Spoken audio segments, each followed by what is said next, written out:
mapabundok, isla at liblib na lugar. Hindi na mamumroblema ang mga Pilipino sa mahina o walang signal. Ito ang ipinangako ng bagong direct-to-cell connectivity ng DICT at dalawang bigating kumpanya. Yan ang ulat ni Denise Osorio.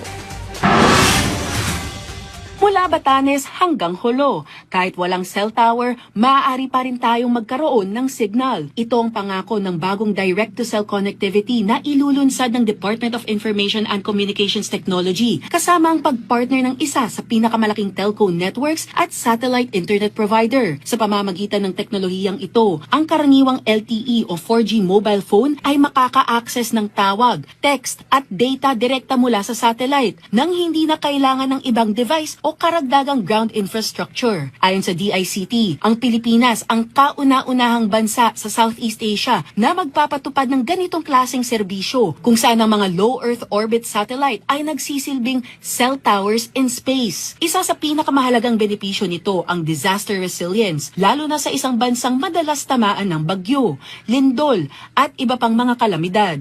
Ang utos sa amin ni Presidente, pag may bumagyo, dapat may connectivity ka agad. Critical yung first 24 hours eh. Doon mo malalaman kung sino yung sasagipin mo sa baha. Doon mo malalaman kung saan yung nawawalang kapamilya.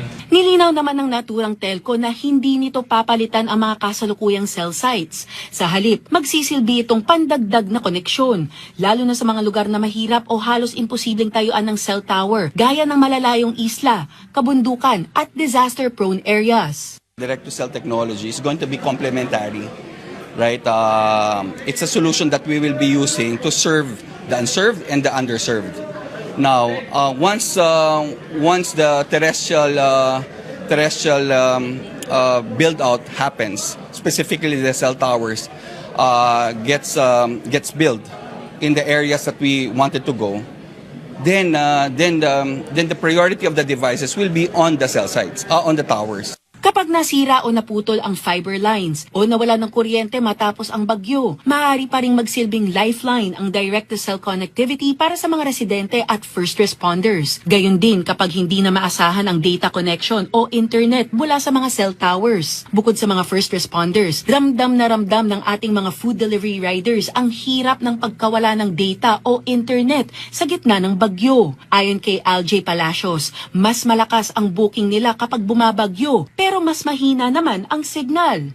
Minsan kapag ganun talaga na ilang oras namin nag-aantay na wala talagang booking, tapos napakahina na signal, no choice kami, umuwi na lang talaga kami na walang nauuwi minsan sa pamilya. Para-paraan na lang din para makasagap ng konting signal ang mga food delivery riders para lang maihatid ang pagkain sa mga na-stranded sa bahay. Pero kung magkakaroon ng direct-to-cell connectivity, malaking tulong ito hindi lamang sa mga food delivery rider, pati sa ibang umaasa sa data at signal sa kanilang hanap buhay. Malaking tulong po sa amin, lalo na sa aming mga rider na di na kami mahirapan na maghanap pa ng signal ng data.